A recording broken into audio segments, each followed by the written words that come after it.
Olá, hoje o assunto de hoje é reforma política e eu converso com a doutora Gabriela Hollenberg. Tudo bem, doutora? Tudo bem?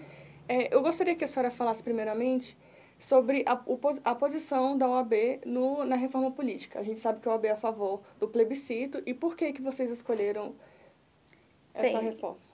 na verdade, a OAB é muito a favor da reforma política. Na verdade, ela já tem batalhado há muito tempo pela reforma política. A OAB sempre participou, enfim, de todos esses movimentos populares no sentido de construir uma democracia mais consolidada, enfim, desde a Assembleia Constituinte, né, que a gente teve aí a Constituição de 88, enfim, e depois disso a gente teve já a participação da OAB nesse movimento de combate à corrupção eleitoral.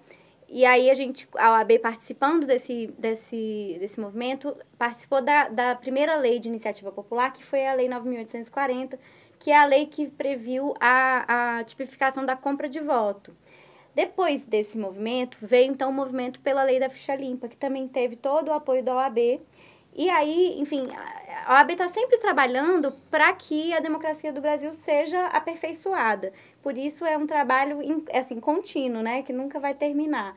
E agora, para esse momento político que o Brasil vive, há uma nova proposta que já vinha sendo trabalhada antes mesmo dos movimentos populares que foram para as ruas, que é também do movimento de combate à corrupção eleitoral, com o apoio da OAB, que prevê três questões principais, que seria a questão da votação em 2 turnos, para o sistema proporcional, a questão do financiamento democrático, que é sem a possibilidade de doação de pessoa jurídica, e ainda a questão de uma possibilidade maior de propaganda na internet sem tanto controle, principalmente por parte das pessoas físicas em geral e dos eleitores.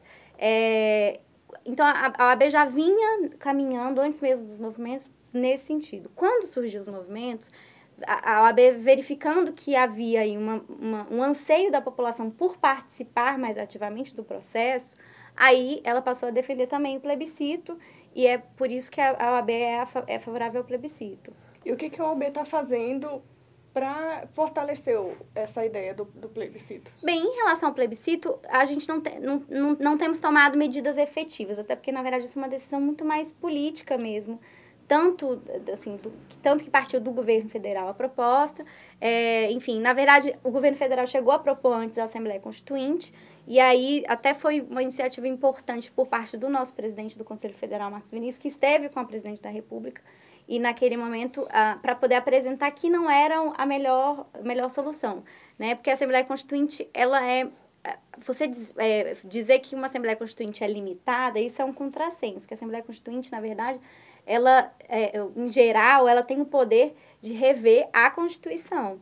Então, é muito perigoso para a gente uma Assembleia Constituinte. O Marcos Vinícius, presidente do Conselho Federal, esteve com a presidente naquele momento e explicitou quais eram os problemas, enfim, que era muito melhor a realização, então, de um plebiscito. Se a finalidade era fazer uma reforma política, a dificuldade que a gente enfrenta no Congresso, o Congresso não consegue aprovar porque tem os seus próprios interesses envolvidos, então, que se precisam de outras pessoas para fazer essa reforma, que fizessem, então, por meio da participação popular, que iria mais de encontro até o que a população estava pedindo nas ruas. Então, enfim, por essa razão que a OAB se posicionou favorável ao plebiscito. Mas não tem muito como a OAB defender de forma mais árdua isso. Na verdade, a gente se posicionou favorável, mas a gente continua defendendo, assim, a OAB continua defendendo esse projeto de iniciativa popular, que está acolhendo assinaturas, e, enfim, e defendendo que se faça a reforma política. O importante é que se faça, se vai ser com o plebiscito, se vai ser sem o plebiscito, enfim, a questão é que é necessário que se faça a reforma política. Entendi. E o plebiscito, ele pode alterar a Constituição?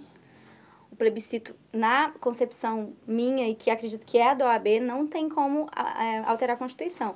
Porque, assim, a iniciativa popular, ainda que ela seja muito importante, ela está, inclusive, prevista na Constituição, a participação popular, perdão, de forma mais direta, que uma das formas é o plebiscito, ela tem limites. E o limite é exatamente a Constituição. A Constituição é a nossa lei maior. Então, ainda que a população... Para que se altere a Constituição, você tem um trâmite formal para isso. Ou você tem uma emenda constitucional, enfim, você precisa de um quórum qualificado, não tem como você transferir esse poder de emenda constitucional diretamente por plebiscito. Assim, pelo menos a minha concepção, e acredito que a concepção da OAB.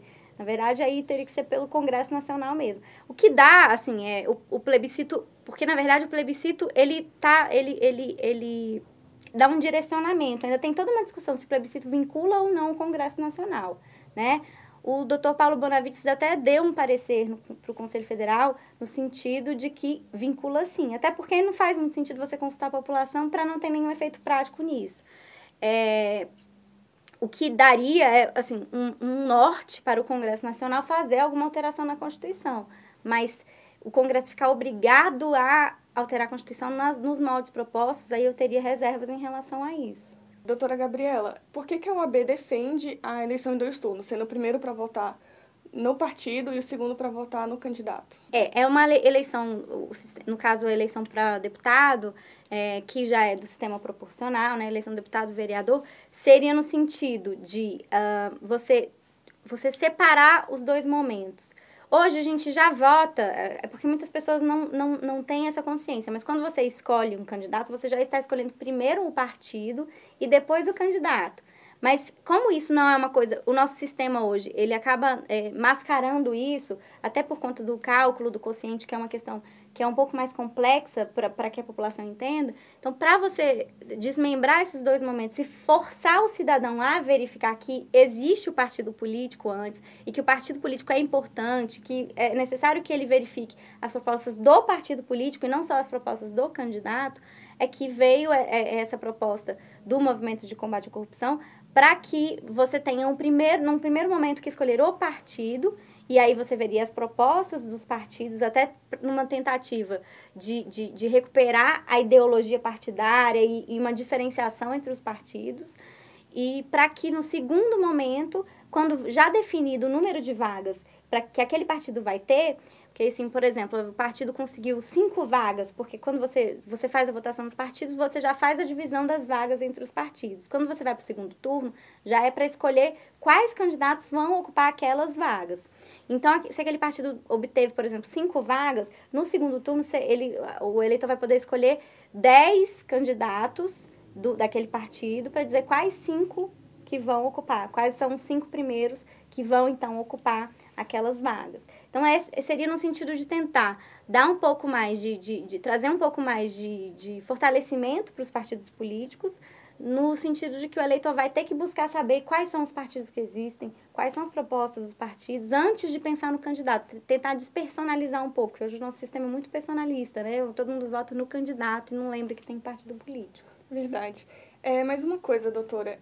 A OAB do Goiás começou com um projeto que se chama Eleições Limpas e que está colhendo assinaturas online, né? O que é esse projeto?